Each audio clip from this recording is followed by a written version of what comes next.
This is a breaking news alert. Donald Trump has lost all control and has just made a fatal decision.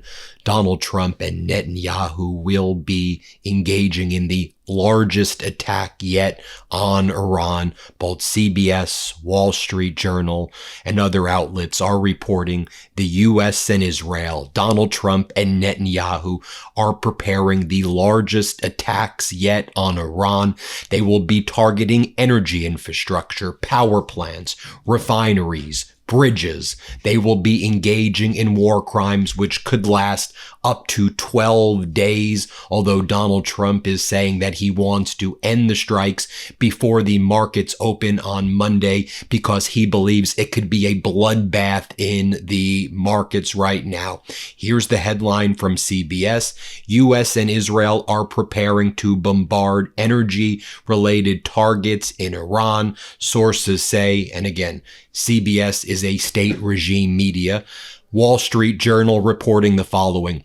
Trump orders fresh attack on Iran. U.S. officials are saying the attacks could begin as soon as this weekend, but frankly, at any minute. And it's supposed to be the largest attacks yet with a massive amount of war crimes. Now, Iran is indeed preparing. They have threatened that they will strike hard in Qatar. They will strike hard in Kuwait, in Jordan, in Bahrain, in Iraq. They will strike hard in the Arab nation neighbors, and they are prepared to destroy all of the infrastructure there. If energy infrastructure is hit in Iran, we should expect all energy infrastructure in the region to be obliterated. Also, not only does Iran now control the Strait of Hormuz and the Houthis, the Bab el-Mandab Strait, but also you have those internet cables underneath the Strait of Hormuz, which Iran has threatened to destroy, and they are saying they will make good on that threat,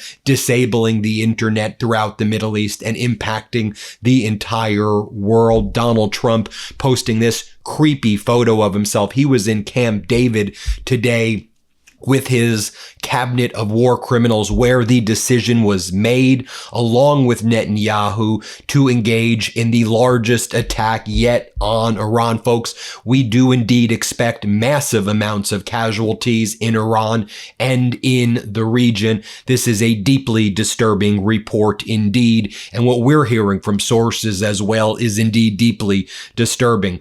Donald Trump was joined at the hip by his so-called human printer, Natalie Harp, while the decision to engage in these war crimes with Netanyahu was made. You see Natalie Harp, his human printer. Other people believe that there are other things going on there. You see her there at Camp David with Donald Trump. She was with him all the way when this decision was made, this fatal decision to engage in these strikes. So here's what we are learning as well. And remember, CBS is regime media at this point. So they are being fed this by Trump, by Trump's regime, by the people who are orchestrating these war crimes that are imminent. Donald Trump and Netanyahu met earlier this week. Netanyahu led the briefing, and then Netanyahu met with Rubio. Netanyahu met with Hegseth, where they planned Netanyahu's strategy right here. War crimes across Iran, Israel, and the United States side by side for these war crimes. Netanyahu briefed Donald Trump on what the options were, told Donald Trump what needed to be done, and Donald Trump submitted to Netanyahu, agreeing to this plan of horrific war crimes. By the way, this is state regime media CBS saying that Netanyahu briefed Donald Trump right there. This is being described as one of the harshest bomb campaigns in American history and in the history of the world. Trump wants it to conclude by the time the financial markets open, and he believes that he will be able to obliterate all of Iran, that they will submit, and this will make them want to negotiate and do a deal. Folks, it's going to have the exact opposite impact. It's not going to make Iran want to make a deal. Iran will engage in a massive retaliation, which they are preparing for right now. And we should expect, frankly, the worst of the worst that's about to take place. I hate to be the bearer of bad news, but that's what is about to take place. All right, let's take a look at what the Wall Street Journal is reporting. Rupert Murdoch's paper. So these Trump regime officials went to CBS, went to the Wall Street Journal in order to get this information out. The Wall Street Journal similarly reporting that these strikes will be the biggest of the war. Trump has ordered a fresh attack aimed at trying to force Tehran into a total surrender. Earlier on Friday, he made this order with his cabinet in Camp David. Donald Trump then went back on Air Force One. He called this right-wing show Real America Voice, and Donald Trump said the following.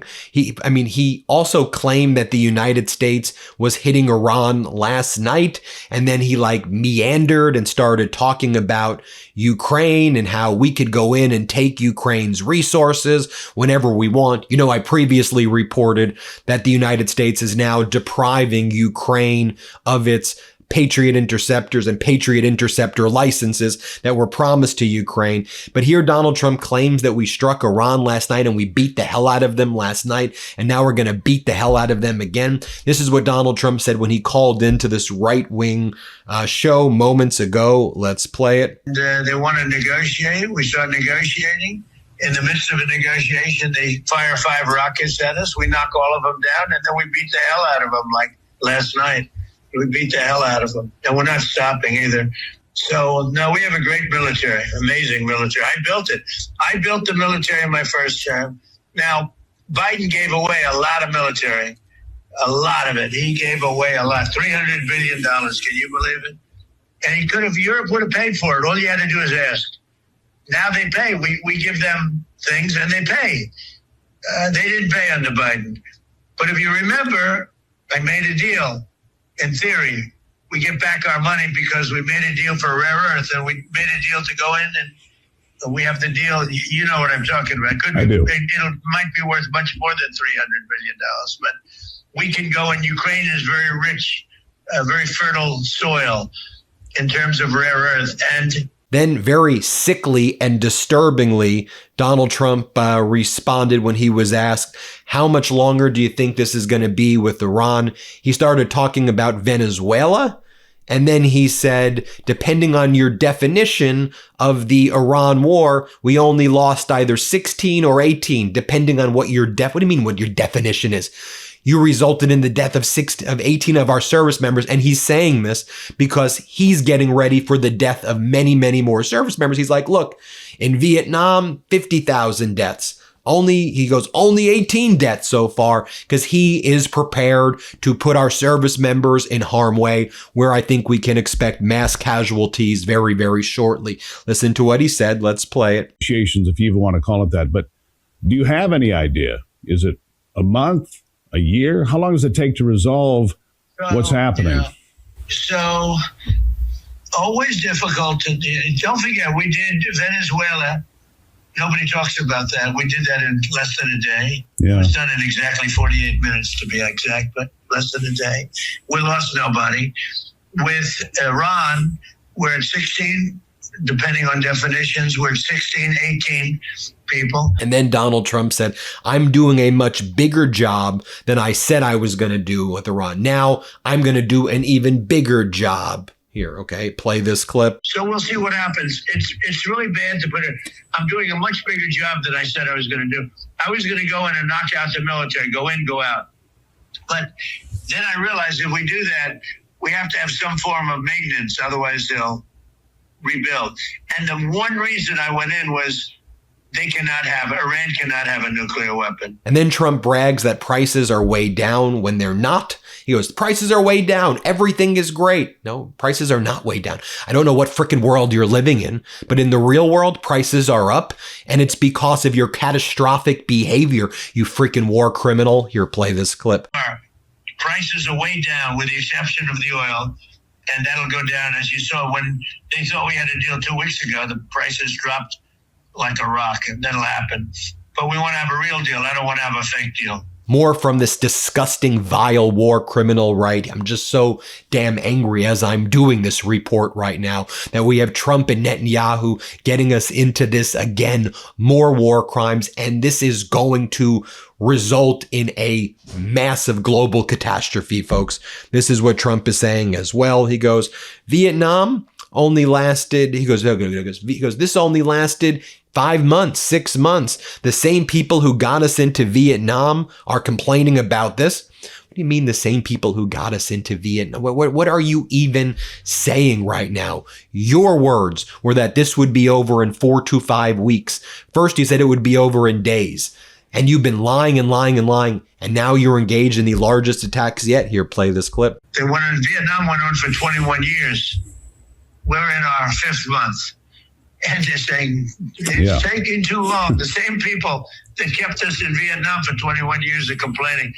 It's politics. It's terrible. Okay, with that being said, we have destroyed their military. And then Donald Trump finishes up by saying that he is going to take over Greenland. And this sick, disgusting host is like, so I made a bet with people that we were going to control operationally Greenland. Donald, I would take that bet. I would take that bet. War criminals, all of them. This is so damn disgusting what the United States is doing. Here, play this clip. The ones being used in Israel and the Middle East. And here's another question. You're also still looking at Greenland. I made a prediction on this program that before you left office, that Greenland would be under our operational control. It's still incredibly important to defending the Western Hemisphere, isn't it? Yeah, you'll be right if you took that. Yeah, you'll be right. No, they want to do something very important. Greenland's important, from our standpoint, not from their standpoint, but from our standpoint. Yeah, you should make that bet, actually. I did make that bet, and I think it's incredibly important. Well, that's the latest update, folks. I shared with you what went down earlier at that disastrous cabinet meeting as well, where Donald Trump was saying, we're just going to win. We just want to win. At this point, we'll pound them so hard, they'll cry uncle. They'll cry uncle. We'll pound them so hard. That's what we're going to do. We're in a golden age, everybody. We're in a golden age. And then he was describing our interceptors in Jordan at the Muwafaq Salty base. And Trump was like, bing, bing, bing, bing, bing, bing, bing, bing. We knocked out all of the Iranian ballistic missiles. No, we didn't. No, we didn't. We have the satellite footage. And Iran successfully struck the U.S. base in Jordan, in Kuwait, in Bahrain, in Iraq, in Qatar.